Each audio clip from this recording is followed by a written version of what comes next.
Hi, everybody. Welcome to Saint Misbehavin', the podcast about saints from people who are not. I am your host, Matthew Shadorn, and I'm joined, as always, by my co-host and chief researcher and person who's 1 year closer to death, Anna Domini. Anna, how are you doing today? I'd say good, but I am 1 year closer to death and also fairly hungover this morning. So, yeah, that's how I am. I was just referring to your birthday, but I didn't know how much... So was I. 1 year closer to death and hungover. Also, that is the state of having just had a birthday, isn't it? Happy birthday. And I say that as Thank a colleague, you. Nothing more. I'm acknowledging your birthday so that I can... My real colleagues bought me flowers and a cake, so, you know. Suckers. I should say that actually Matthew bought me lunch and let me hang out with his baby, so yeah, well done you. Very big of you. Thanks. Very noble. Also, are you planning at some point in the future to introduce me as your, one-time babysitter? No. We'll see how it goes, we'll I guess. The person who's no longer allowed to see my baby. So, in addition to making it another year through life, have you experienced anything miraculous or done anything saintly? Well, yeah, I guess living through another year of this dystopia is miraculous for all of us. But I did something fairly saintly, which was that, so my birthday was actually on Wednesday, and Wednesday is typically the day that Danny has hockey training, and I very graciously and selflessly said that I wouldn't mind too much if he went to training on my birthday, which has shocked some people and other people are like, yeah, whatever. Yeah. I was like, I won't mind if you go, but you have to say it's okay for me to drag you on the podcast. So there we go. I think it was quite benevolent because it's obviously not only benefiting him but his whole team. Right. So, I should get man of the match today, and we'll see. Win? We'll see if that happens. Well, so it was training on Wednesday and the match is today. But because he had an injury, it was his first, it was the first week he was better. Mm-hmm. So it was his first chance. And he's not really, he still occasionally gets a lot of pain. So I think from an unbiased, medical perspective, I don't think he should have gone either. But obviously it was difficult to make that argument against the backdrop of wanting him to be around on my birthday. So he was going to make it up to me with a fun day out yesterday. But he decided to do more hockey stuff? Yeah. He was going to give me a shopping spree, and instead he bought a hockey stick. No, we went to the Oxfam Superstore, which I've never been, and I was so excited because I love charity shopping. That's amazing, because I've been there many times. It's a fun store to go to. Yeah, it's super fun, I've heard. But unfortunately, when we got there, it was closed, and turns out it doesn't open on Fridays. So yeah, that was very sad. We didn't think to check because what shop isn't open on a Friday? There's really weird... You think not Monday, right? Yeah, exactly. So that was sad. So then instead we went into the Templar Square shopping mall, and I tried to have some fun in the charity shops there, but they're just quite depressing. And also because obviously the Superstore is massive, so you can be quite far away from other people, right. Whereas in the smaller ones that are more in the center of town, it was felt too busy, and I started having a panic attack. So it was a great day. A great celebration. Yeah, so yeah, then we just went to the works and I got some craft stuff and then we came home. Sounds like a nice birthday. It picked up in the end. We watched Always Be My Maybe last night, which was quite fun. Did you like that? Yeah, I was surprised. I wasn't expecting it to be as good as it was. It was quite funny. Fun movie. Yeah, and Ali Wong is very funny. She is. What's the other guy? Randall Park, I think. Yeah. Very funny people. Well, that's good. Well, I hope you had a pretty good birthday. Anyways. all things considered. But fairly saintly, I think. It's not... I did 2 years in a row, including my wife's 30th birthday. I had accidentally scheduled comedy shows on her birthday. See, the thing with Danny's is he doesn't have control over when the hockey is, whereas when you are booking the shows... Right. Yeah, I hadn't put two and two together when I was booking them. And it was a thing it's the first Wednesday or the second Tuesday of whatever month, and it of every month, and it's like that's just when they Yeah, fell. audiences are fickle. If you change dates, they do get confused. And couldn't you have got like some kind of trusted member of the comedy community that you would like, you know, one time leave your child with for no money? You could have. So basically, what you're saying is comedy. The running of the comedy night was more in need of your attention than your child.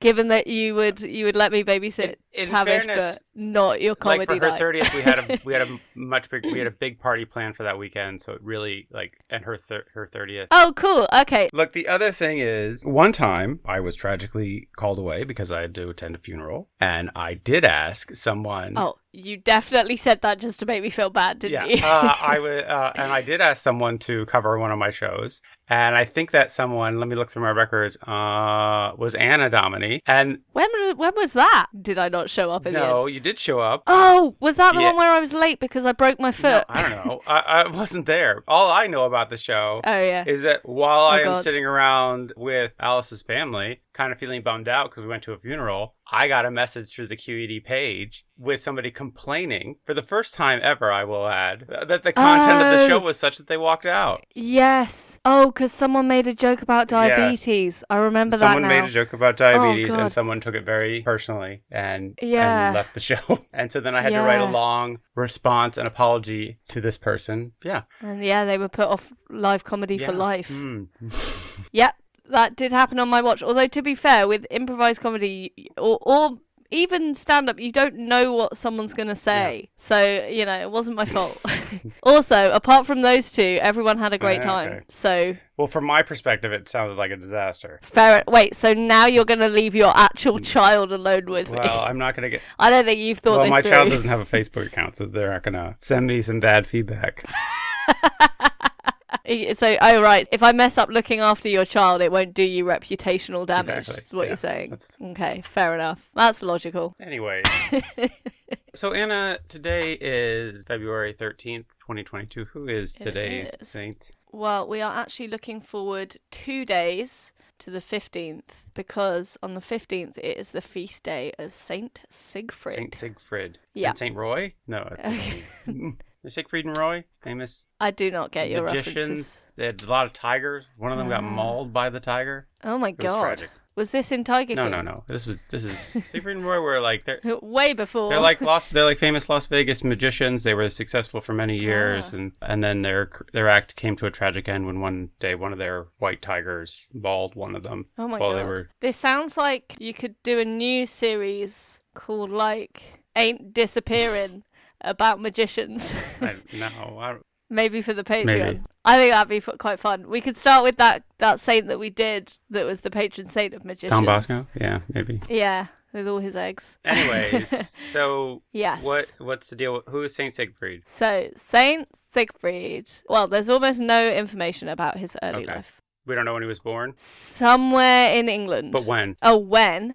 Somewhere in the 10th century. Yeah, basically, the accounts of his life are very varied and contradictory. So a lot of what you're going to hear is disputed even by the most Christian of historians. So even the church is like, it's a bit far-fetched. Yeah, which, I thought you'd like. So, yeah, I've tried to carve out a sort of followable narrative from all the different sort of sources that I read. So some accounts say he was born in Northumberland and became a priest in York or Glastonbury on the other side of the country. I was going to say, those are pretty far apart, aren't they? Yeah. Where's Northumberland in relation to both of those places? Oh, very far away. Okay. Northumberland, it's the county with Newcastle in it. Oh, okay. But it goes right up to, do you know Berwick upon Tweed? No. It's like the northernmost point in England, and it's norther than quite a bit of Scotland. Oh. So, yeah, pretty far away, doing a lot of travelling already. So it's very vague. So let's just say he's in England somewhere. Somewhere, yeah. He was born somewhere in England sometime in the Middle Ages. Well, not even Middle Ages, is it? Because the Middle Ages sort of started with 1066. Anyway, sometime before, William the Conqueror was considered the first king, but obviously there were other kings before then. Like medieval. Yeah. Early medieval. So it's late Yeah, I don't know. Dark Ages? s- Was that before the Middle Dark Ages? I think so, yeah. But Yeah, maybe. the Stone Age. Let's say the Bronze Age. Siegfried the Neanderthal. So he lived in the Paleozoic era. Got it. Okay. Yeah. Hey, I mean, this isn't a archaeology podcast, so we don't need to be accurate on that kind of thing. Sure. If you want accurate archaeology, listen to a different podcast. We won't judge. We don't know any. We should probably listen to some just so we get a good general idea. To brush up on our knowledge. Yeah, so untrustworthy accounts say that Sigfrid reached Sweden as a result of a call from King Olaf Tryggvason of Norway, who himself had been converted by another Englishman called Saint Alphege. So Alphege. These are unreliable accounts, so just coming from very dubious sources. Yeah. Chiefly me. So he gets a call, but like a letter, Yeah. I guess to say he gets a call. Probably it's just like, a letter. hello, Saint Sigfried here. What's that? I'm needed in Sweden right away. Well, Oh, that is an excellent 1940s movie star voice. yeah, thank you. I'm very impressed. Your American accents are much more convincing than your British ones. Also, yeah, it probably would have been like much more Germanic sounding because, you know, it would have been like Middle English or something by then. Sure. In fact, I think your attempt at a British accent probably sounds more like Middle English. Anyway, so in response to this, he was sent by King Ethelred as a missionary to Norway with two other bishops named John and Grimkel. Wait, there were two named John and two named Grimkel? Or No, one was called John and the other was called Grimkel. Wait, but wasn't he called by the King of Sweden? Why did he go to Norway? Did he overshoot it? Good point. He went back and forth a bit. So he went to, I think Norway's closer than Sweden from England. Oh, okay, isn't so it? he undershot it. Yeah. It's like, Yeah, it's cold and people are talking gibberish. Must be Sweden. Oh, it's Norway? Wow. Well, I'm here already, so. Well, another Saint Ansgar, had planted the seeds of faith in Sweden in 830, but the country had relapsed into paganism soon after this time. That's a shame when you have a religious relapse. I was trying to kick. I was taking communion every day, but then, you know, it was Lupercalia, and I went to one party, and now I've just backslid a whole lot. I mean, that's the thing. They say communion is really the methadone for Norse religion. You know, it's just like but you need that mainline hit of that. You know, of Odin.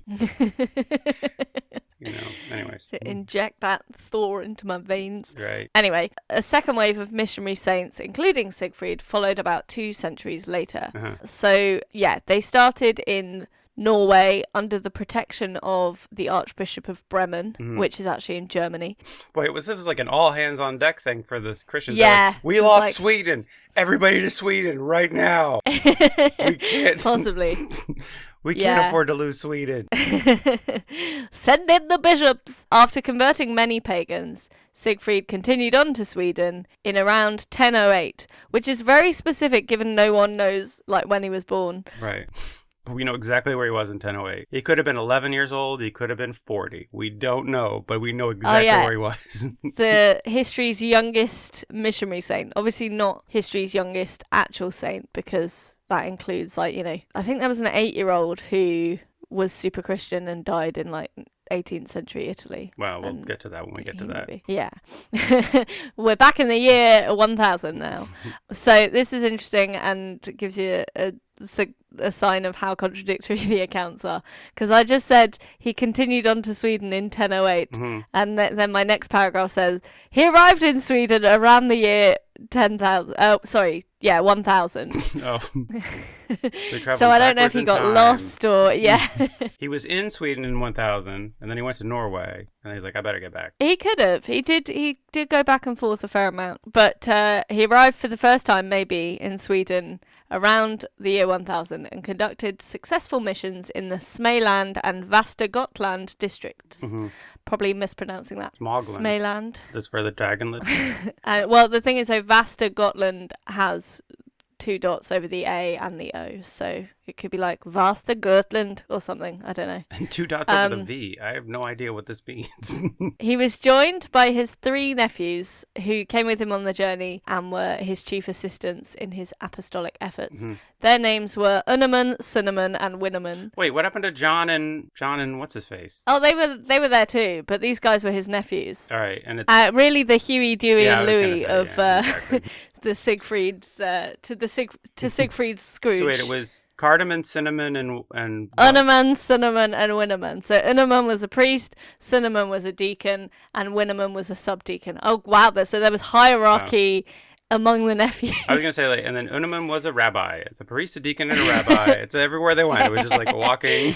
Whenever they walked into a bar, the barman would be like, "Is this some kind of joke?" Well, I was like, "This is gonna be great. I'm so ready for this." So a priest, a deacon, and a subdeacon walk into Sweden, and and the barman says, "I believe in Thor," because I've relapsed. Yeah. So they came with him. So he basically, I guess, like if you go on a mission, you have a fair few people with you. Presumably there were also when they were actually sailing there was someone who knew how to do boats, right?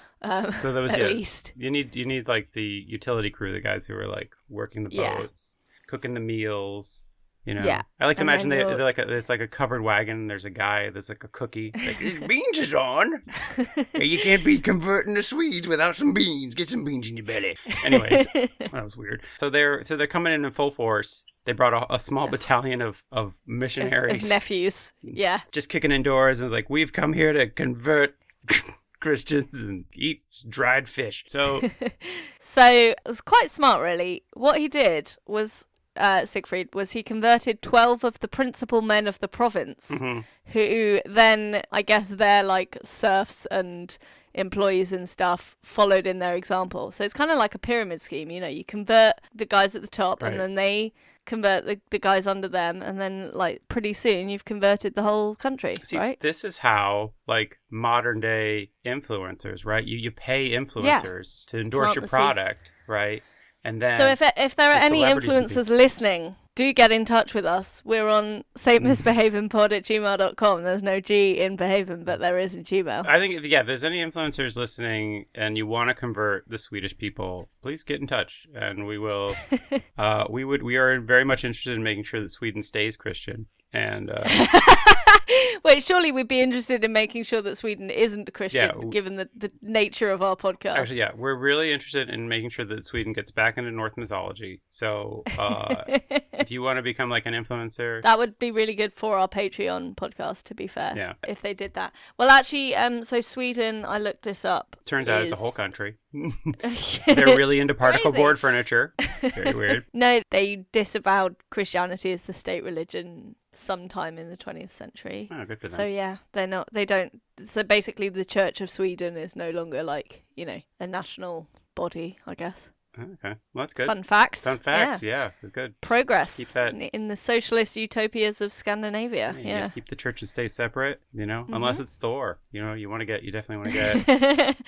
They're really missing a trick with that. Yeah. Yeah. I mean, they're like, we want to be Christian. Then they're like, it's harvest time, and you're like, wonder what Frigga's up to, and then suddenly you're back into the Norse mythology.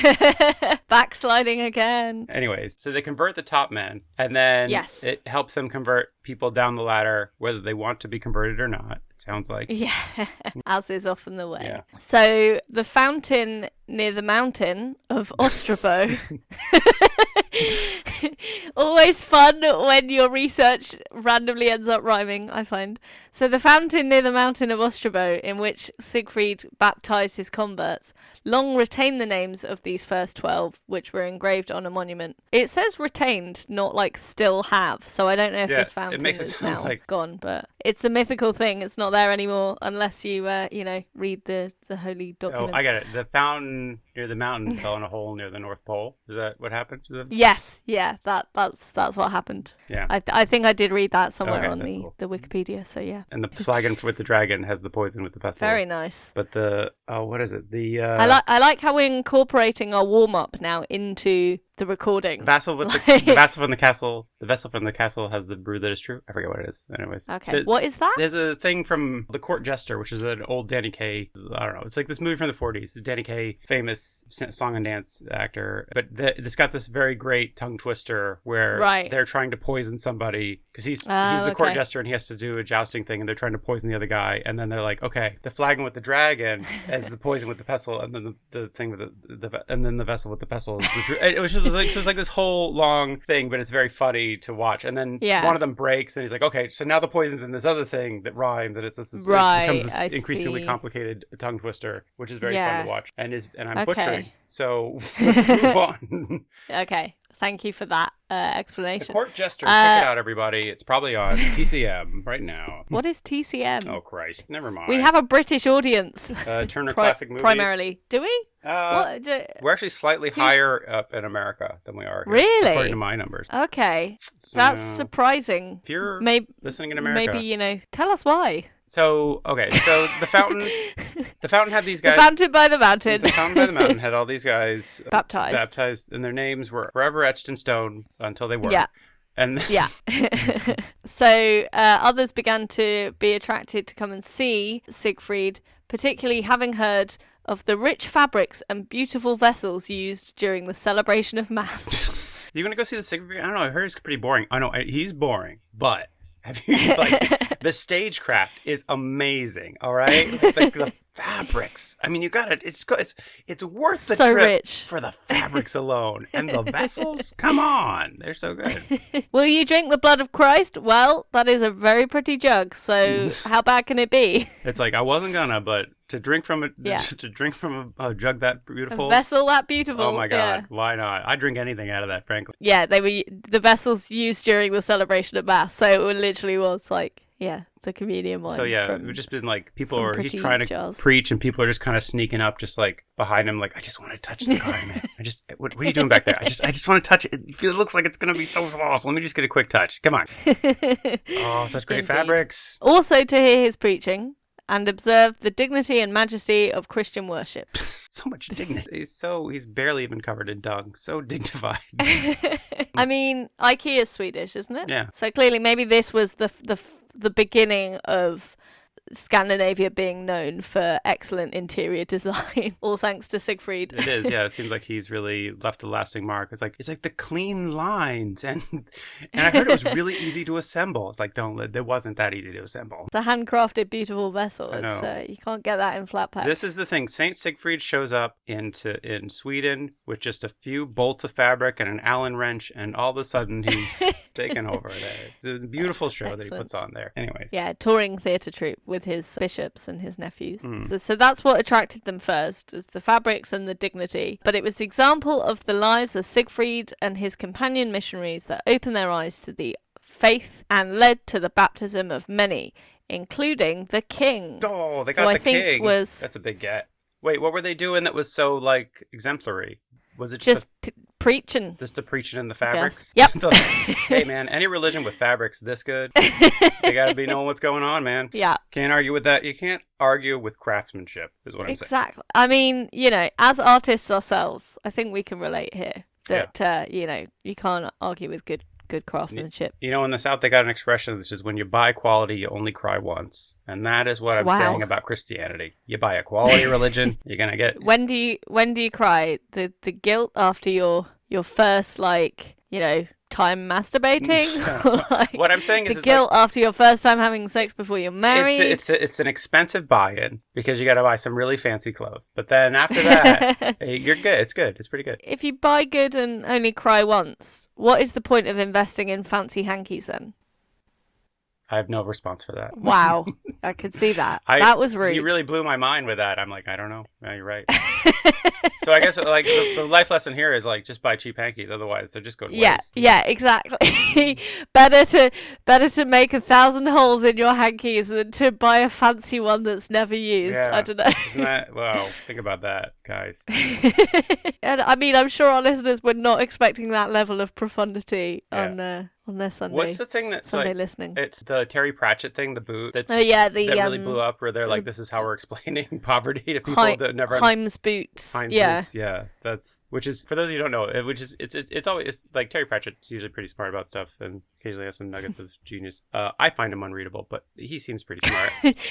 But other people like him. Other people like it. I don't know. I tried reading one of his books and I was like, "What is this nonsense?" So my sibling really enjoys Terry Pratchett, so whenever I find a Terry Pratchett book in the charity shop, I just post it to them without reading it. So I'll just ask them what it's all about. It's a tonal the thing. Best ones. It's like Vonnegut. Sometimes if I read a lot of Vonnegut, it doesn't matter. Whatever. Anyways, the boot this thing, is getting cut out yeah, anyway. this is all getting cut out. What's the thing? The Heinz boot. Mm-hmm. The Heinz boots thing is like that the poor can't afford. It's more expensive to be poor. It's more expensive to be poor because you can't invest in good quality things if you don't have the money to do that. But then overall, you spend more money on stuff because it falls apart. Yeah. So, and the example was good quality boots cost £50 and they'll last 10 years. But people can't afford £50, so they buy £10 boots, but they only last a year. So they end up buying a new pair every year, which is much more than the rich people who had £50 initially to spend anyway. So yeah. But that's what we're saying about Christianity. We're saying, like, invest in Christianity. It seems expensive. Are we? Oh, no, we're not. I'm not sure that's what we're saying. Well, I don't know that's what we endorse. That's what Sigfried's saying. He's saying, like, oh yeah, sure. It's expensive now,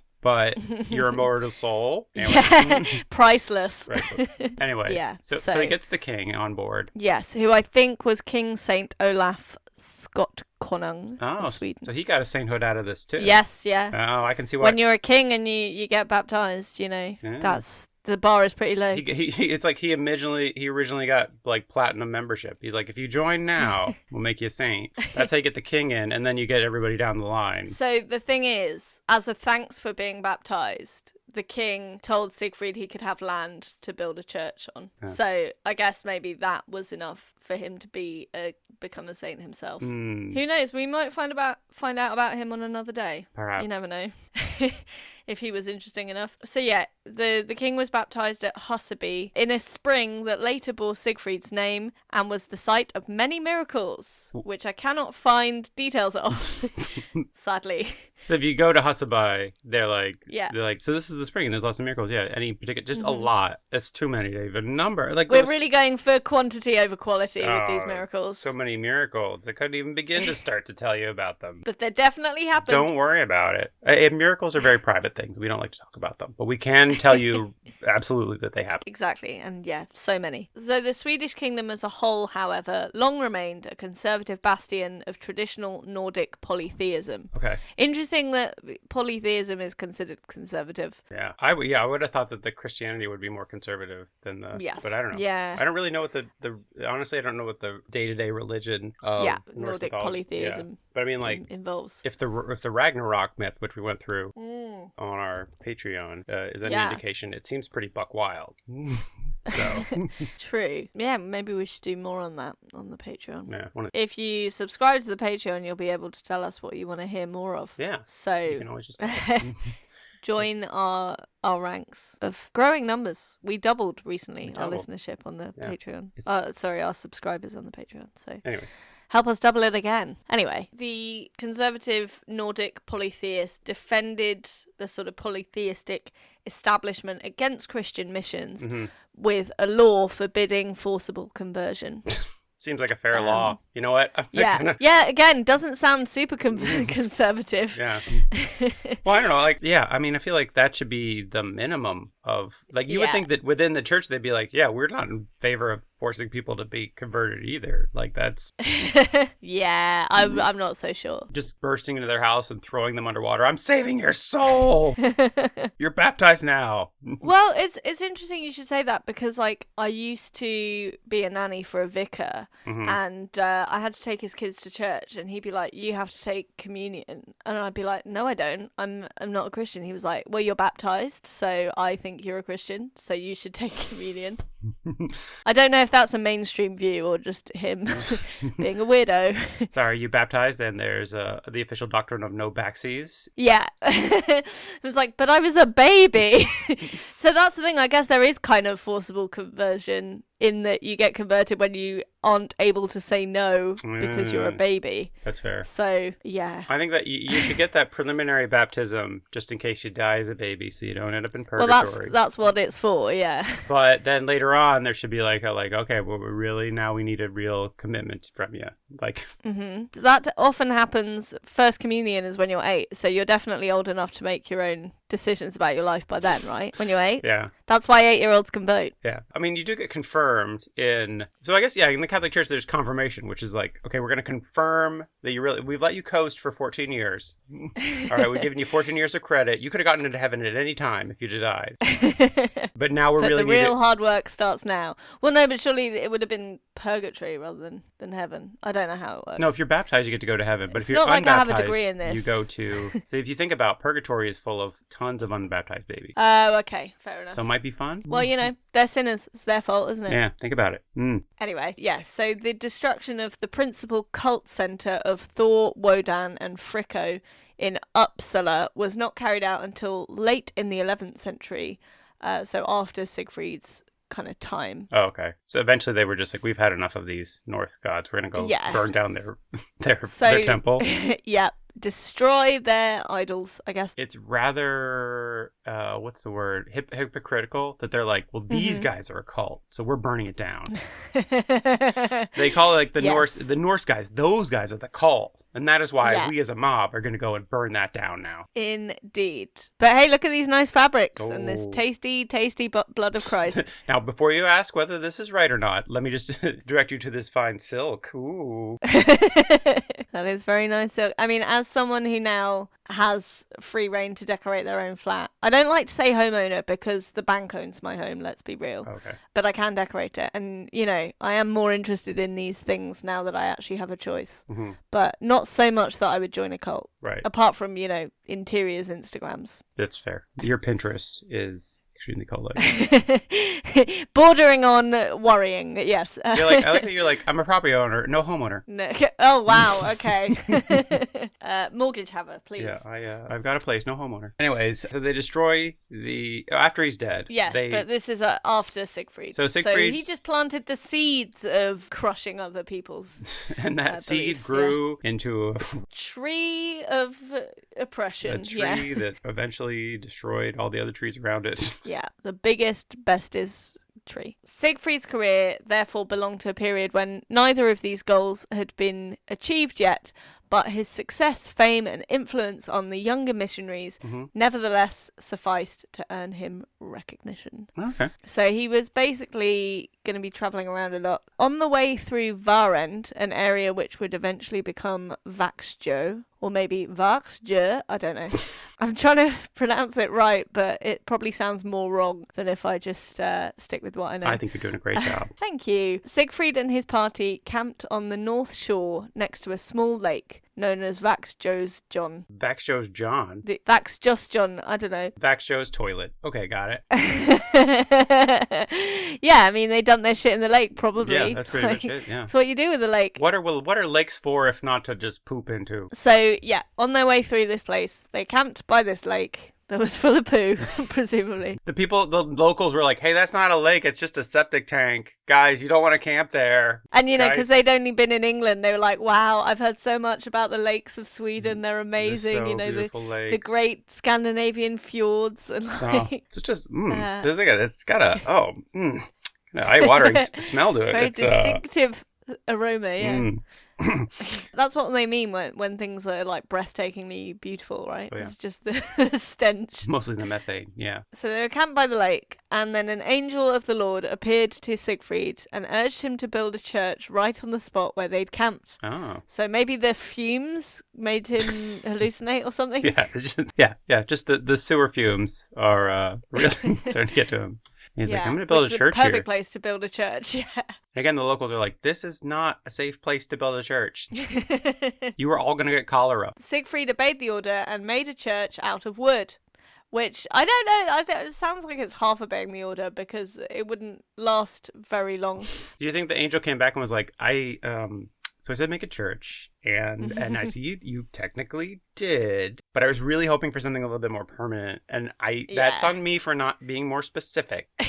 I'm sorry, but I really am going to need you to build a more permanent church here. That's the thing with messengers of God, is that, God hasn't thought through his message completely. So it needs amending. It's like, I know you got a good deal on this flat pack church, but I'm telling you, it's not going to last. All right. The next time you move, the church is just going to fall apart. You can't just pack it up and bring it with you. Yeah, it's the thing. Yeah, it's like, if you just invested in more expensive materials, would have got a better quality, longer lasting, as we've previously discussed. You only cry once. Yeah. It's very much the theme of this week, isn't it? If you take anything away from this episode, folks, buy quality. Yeah. So the first stones from what is now Vaxjo Cathedral have been dated to the 1160s, which is long after Sigfrid's death.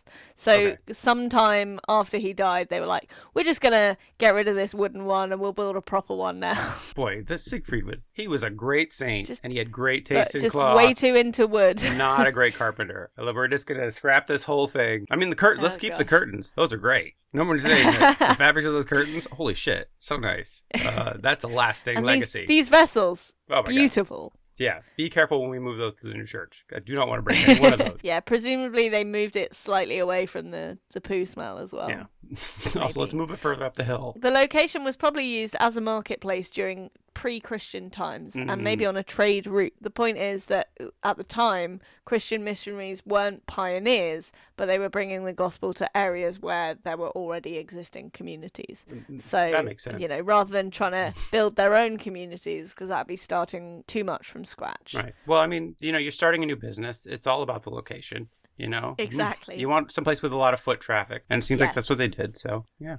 Sigfried, which if you're saying that the lake is a John, he's just bothering people while they go to the toilet. Yeah. Have you heard the good news? Good news is better be that the toilet's nearby, man, because I gotta go. All right. That's gross. You were the one that brought it up. I'm saying that I'm gross. Oh, okay. Well done. I'm ashamed of myself. Self-awareness. Okay, good. You should be. That's what this podcast is all about, shame and guilt. Siegfried left this church to continue his mission deeper into the countries, and his nephews, Huey, Louie, and Dewey... Cinnamon, Cardamom, and Dan Harmon? Yeah. What?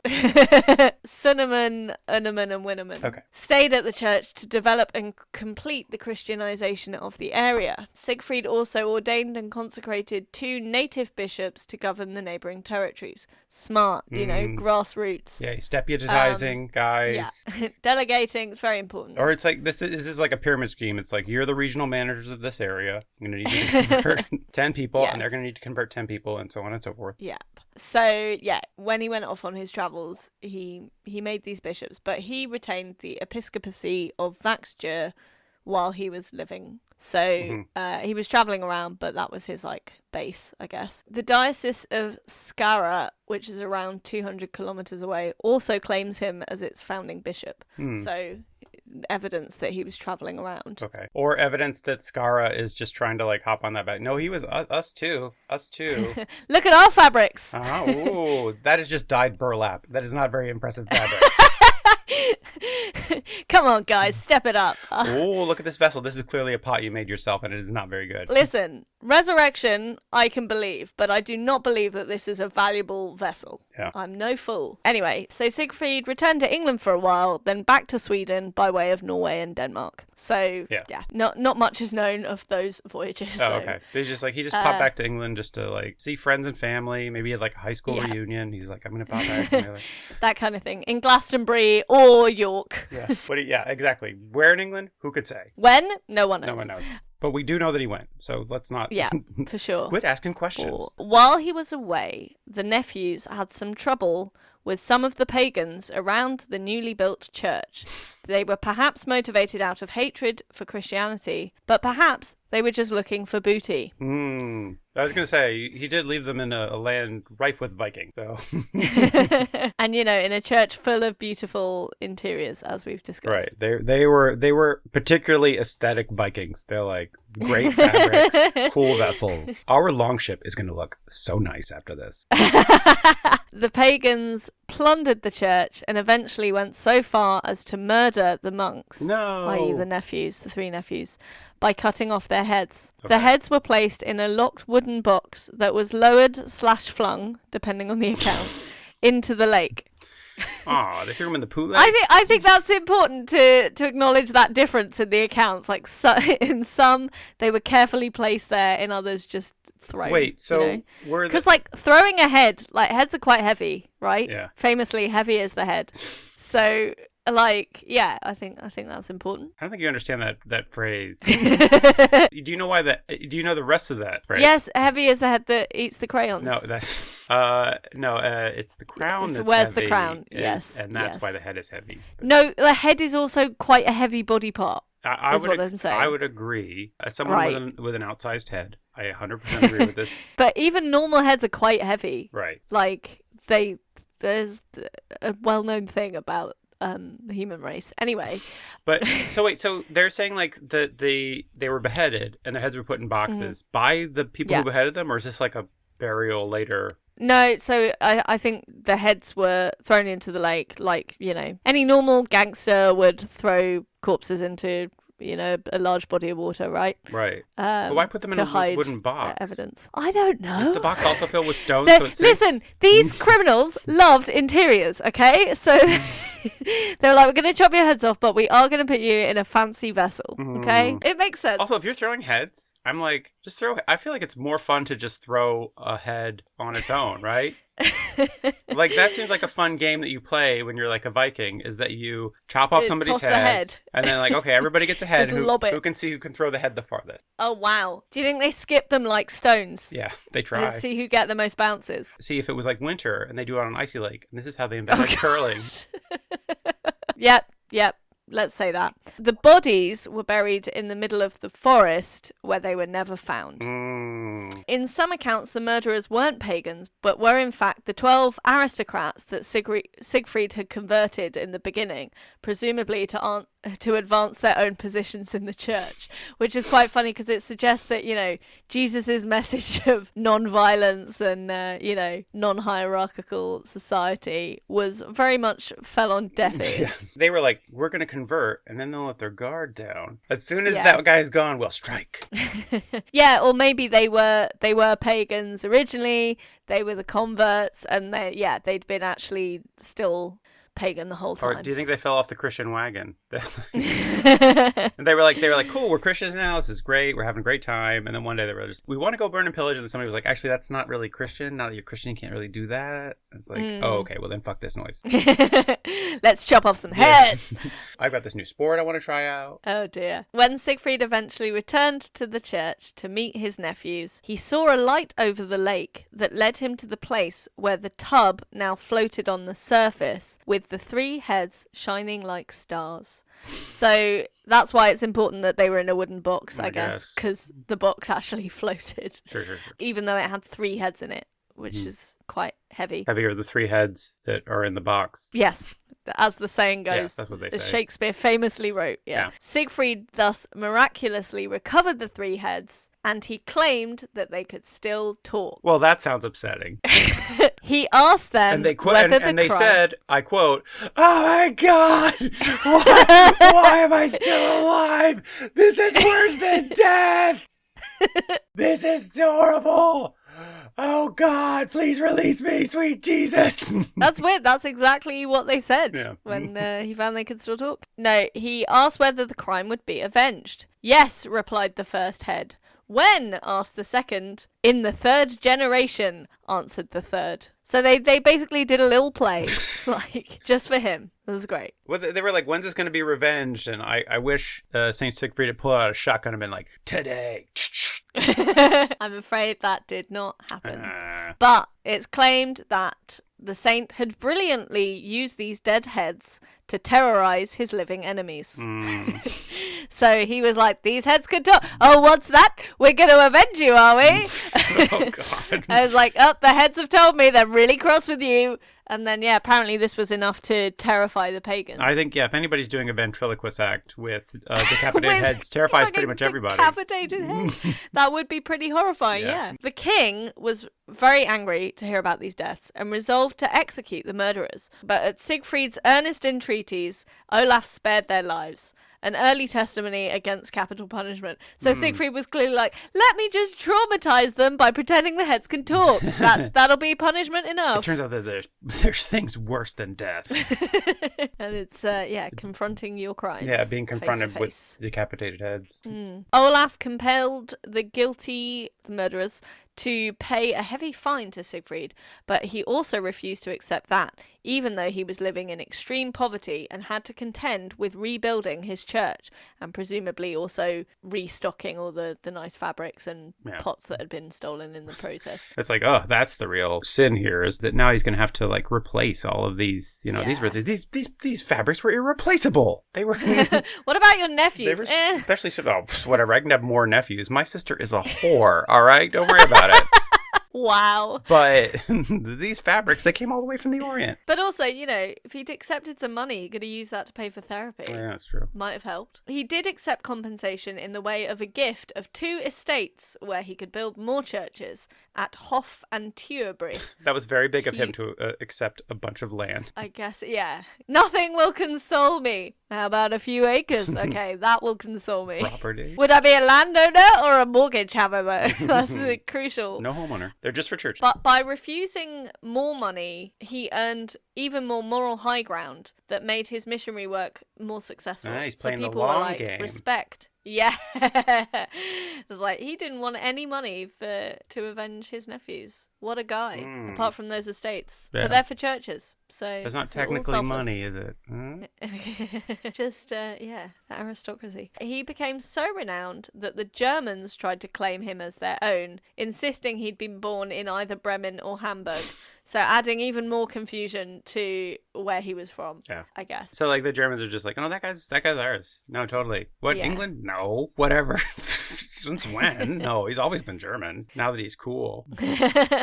After this heads thing. So I guess he continued successfully preaching and converting, and he died in old age sometime in the 11th century. Wait, what? We cannot be. So he was, but what? Wait, okay. So he died of old age. Right, okay. So he was, in the 11th century, because he was born in the 10th century. Okay, never mind. I was thinking, for some reason my head was like, he would have been over 100 years old.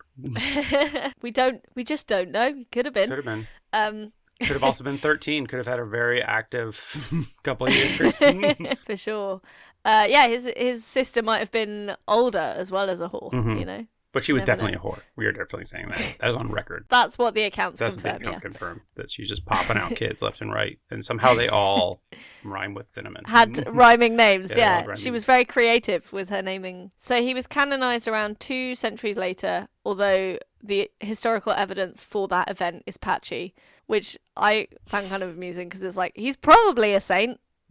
Wait, so it's so sketchy. Like we have very confusing and conflicting evidence of his life, and then even the actual administrative work that made him a saint is also like, well, we had the paperwork somewhere. He's just been like grandfathered in as a saint. Like I'm pretty sure, like they made them a saint. Wait, who made him a saint? Somebody must have. Well, he's just been a saint forever, so I guess. Yeah, it's like someone in a company that you just can't fire because they've just been there forever. Exactly, yeah. Useless. Well, how's this for evidence, okay? In Vaxjo Cathedral today, inside the nave, there's a stone marker decorated with a stylized S. Ooh. And 3 crosses have been placed there, which makes it likely that that is where his body was interred. Wait, are the 3 crosses where his nephew is? Yes, yeah, okay. Maybe. So they threw his body in, and they're like, as long as we're throwing his body, can we throw those 3 creepy heads he's always hanging out with? Get rid of those. His fave possessions. No need for those anymore, thank you. They were getting real smelly.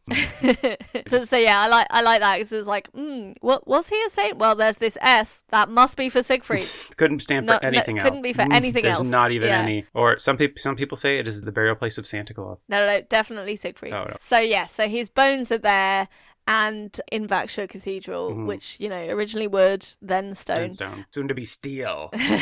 Well, the church became famous as a site of lots of miracles. So there became a cult of Saint Sigfried. So I guess, they don't have the exact date for when he was actually canonized, but he was worshipped as a saint. There's evidence for that. Right. So, yeah, it's just if someone, just says they're in charge of something and, Yeah. just is so convincing in that. People will eventually just accept This it, is won't like they? Dr. Phil, right? Everybody's been calling him Dr. Phil, and nobody's ever been like, wait, Where did he get his Is PhD? he have a doctorate? Like, he doesn't, but everybody's just been calling him Dr. Phil, so it's like, I guess he's Yeah. a doctor now. Well, you can also get like honorary doctorates, can't you? That doesn't count. Well, maybe it does though. His murdered nephews were also recognised as saints, so they share his feast day. Oh. So it's also the feast day of Unamun, Winnamun, and Cinnamon. Cinnamon?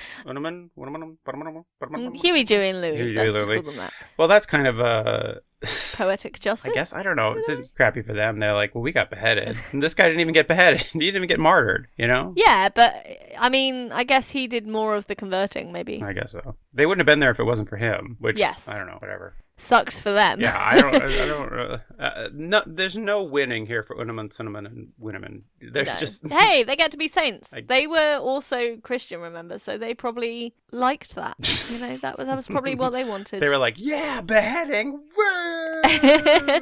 That's what they said when he talked to them. They were like, I'm in heaven now. It's awesome. Clearly not in heaven. Clearly still stuck in the rotting in a cup. lake. It's like, what is this? What Christianity got me? Is I'm a horrible, disembodied head forever. Hey, but you can be a saint on a very minor.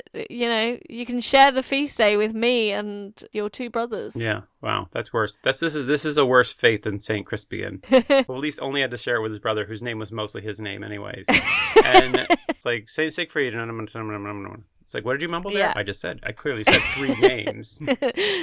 Is that why they have such similar names? Is so they can be mumbled fast together and no one really notices. Yeah. So yeah, on the 15th of February, Vaxjö Cathedral hosts Sigfrid's Dagen, which I think is just Siegfried's Day. Oh. This year, sadly, the performance has been cancelled because of COVID, I guess. Oh. But it usually involves a chamber choir performance from Saint Sigfried, a singing group, who sing something known as the Sigfrid Offiset.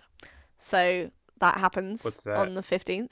I guess it's just a collection of songs about him. Siegfried? Yeah. Okay. So in art, he is depicted as a bishop carrying 3 severed heads, Oh. but sometimes he's depicted as a bishop carrying 3 loaves of bread, which are a misrepresentation of the heads. You know when you're an artist painting saints and you're just so hungry that everything looks like food? Well, that's got to be like he. So here's this painting of Siegfried, and it's like, why are there loaves of bread? That's what you asked for. No, we said severed heads, not loaves of bread. What are you, stupid? What? Oh, I kind of heard what you were saying, and I thought they couldn't possibly say 3 severed heads because that sounds ghoulish and horrifying. Yeah. They must have meant be 3 loaves of bread. So I'll just do the loaves of bread. This also feels like they are PG-13ing it. They're like they're making it, Yes. or not PGing it. They're like making it PG, where they're just like, you know what? The heads is gonna throw people off. We'll put the loaves in, and the adults will know what's going on, but we won't traumatize children. It could be that. I'll send you a picture in the chat of this depiction. Oh, good. Not of the bread, but with the head. Yeah, I don't care about the bread one. You're in this for trauma. I'm in you this. want to be traumatized. Yeah, I want to so. see the horrors that they were like. You know what's going to get people into our religion? Knowing that severed heads talk to people and. Here's a nice pic. No thanks. Oh. For some reason, it looks like the nephews are babies. Yeah, they look like as well. baby heads. Jesus Christ, this is horrible. Oh my It's God. really horrible. I can see why these Vikings easily took over this church. They were like, wait, he went back It to was England just defended by infants. and he left toddlers in charge. Like compared to his hand, the heads are really tiny. They really are. He's like newborn baby head. Yeah, like premature. Oh, this is bad. Yeah, I mean, so horrifying. I'm so sorry. It's like the Vikings are like, well, we don't.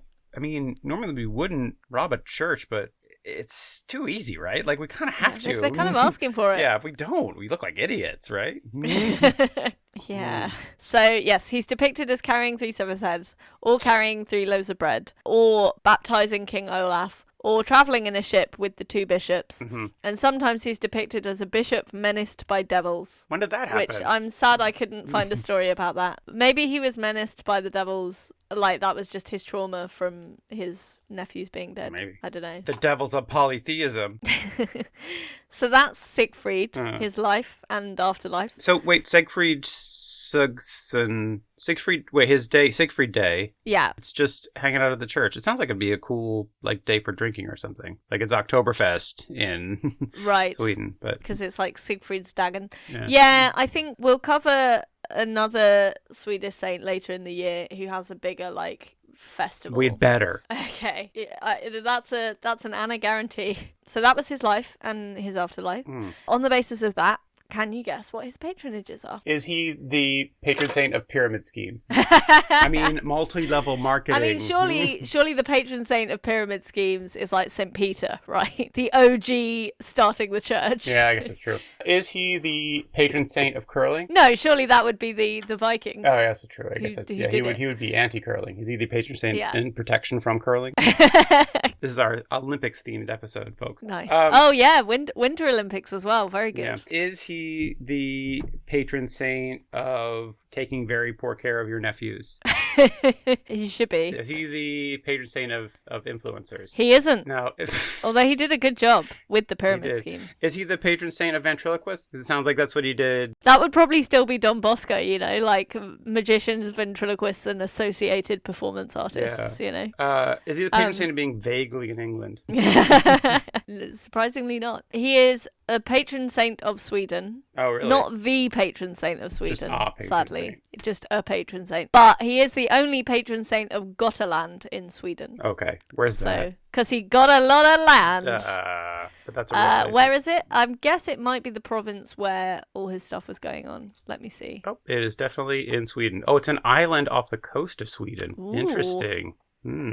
I think, was that where he landed? Because did I mention Vasta Gotland earlier? I think I did. He would have had to skip over all of Sweden in order to get to... Oh. It's in the Baltic Sea on the... Oh, I see. Yeah, it's the other side.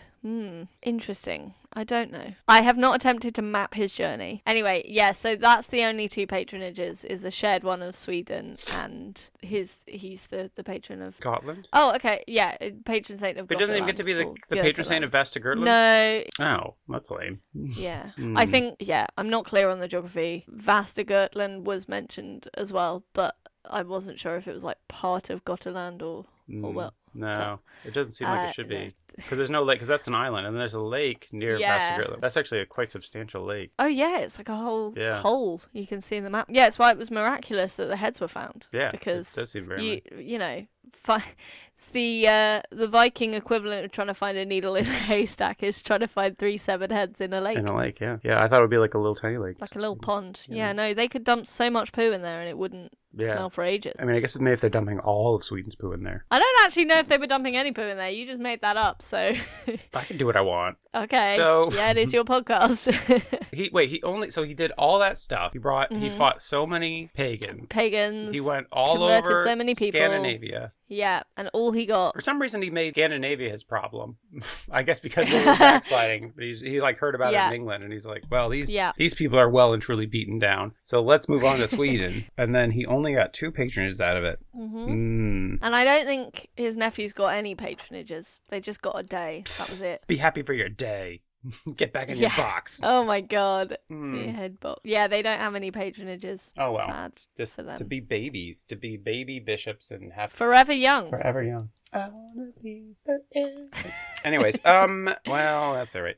Anna, do you see a time where you might have Saint Sigfried intercede for you? Definitely not if I needed childcare. Yeah, it does seem like he really dropped the ball on his nephew there. Do you think when he went back to England, his sister was like, "And my boys are where? You taking good care of my boys?" Oh, yeah, they're great back there. Yeah, they're just sitting up in that church. They're probably having a good old time. Meanwhile, oh my God, he's got a sword! Yeah, they really love water sports. They just love the lake. They're probably in it right now. Yeah, if I know those boys, they're up to their necks in the lake. You cheapened it. Yeah, no, not if I needed childcare, not if I was wondering where to invest my money in to make it grow. I guess, like, you know, he's probably travelled more than I did than I have. Yeah, just mostly Scandinavia. Particularly, well, yeah, but it's a bloody big old place, isn't it? That's fair. Bigger than England. So, like, even within Sweden, is a long way to be traveling. So, I mean, I've been to Finland, and that's the only place in Scandinavia, I think. That seems like the worst place in Scandinavia to go. Why? I don't know. Just the other places seem nicer. Oh, okay. If I was going to rank them, I would rank them Denmark, Sweden, Norway, Finland. Okay. I've only been to one of those. But right. So you're just being prejudiced. But that's just how. I mean, prove me wrong, Finland. Send me a ticket. Isn't Lapland in Finland? So if it's good enough for Father Christmas, it's good enough for me. That Lapland. And well, I went around Christmas time, and it was very nice and magical, and I got to meet some huskies. Oh, nice. So it was nice. But yeah, so I guess if you're looking for like an early Viking time sort of trip advisor for where to visit if you're going to Scandinavia, he might be a good source of info. Yeah. But if I was looking for a fun ventriloquism show to see, I would probably stick with Nina Conti rather than this guy. I love Nina Conti. Would you love her more if she was using real heads? You'd have to see it. I think the thing about Nina Conti is that she's the one ventriloquist who doesn't seem creepy. Yeah. And I think that adding severed heads might push her over the line into just would ruin that. Yeah. Fair enough. I think that if I ever needed help finding a severed head, that's true. I would definitely turn to Saint Sigfried. He might make it more likely that you would need to, but then he'd be on hand to help with the recovery mission. That's the real devil's bargain that you make with Saint Sigfried. Lose a head, find a head. Yeah, I don't know. I think that he seems to have he's certainly been in more places in Scandinavia than me, because as I said, I've only been to Denmark. Right. And he's probably been in more places in England than me, because he seems to have simultaneously been everywhere in England at once. Yes, yeah, that's true. He is it's like Saint Sigfried exists on a quantum level where you can observe his position in England. Well, maybe that's why, movement. that's why no one knows roughly when he was around, because he is just like a particle or whatever. I don't actually know very much about quantum physics, but right. Maybe if we ever want to get a physicist perspective on here, we could get Danny on as a guest. Or Alice. Yeah, I was going to say. Or both at the same time. My wife has a PhD and actually does kind of work in that field. Okay. Your boyfriend. She doesn't play hockey though, does she? No, because she respects my birthday. Unlike you respecting hers. Anyway, I feel like I should mention as well, because tomorrow is Valentine's Day. So if you're looking for a romantic thing to do, you could, if you haven't, you could listen to our podcast from around this time last year, which is all about St. Valentine. Yeah, we did one on St. Valentine's Day. Last year it fell on a Sunday, and we did that. Or you can join our Patreon, and we're going to have a special romantic Patreon episode this month in honor of Valentine's Day. Not about Valentine's. I haven't decided quite yet. But I have not consented to this. No, it's not romantic. It's we're going to talk about. I think we're going to talk about some kind of. We're going to talk about a goddess of love. Oh, okay, fun. So on Saint Misbehavin'. Ain't misbehaving. You have too many similarly named podcasts. Whatever. Like like the mountain on the fountain. Yeah. The mountain by the fountain. Is he the patron? He should have been the patron saint of mountain-based fountains. Well, Anna, thanks so much for telling me this interesting story of this probably fictional guy.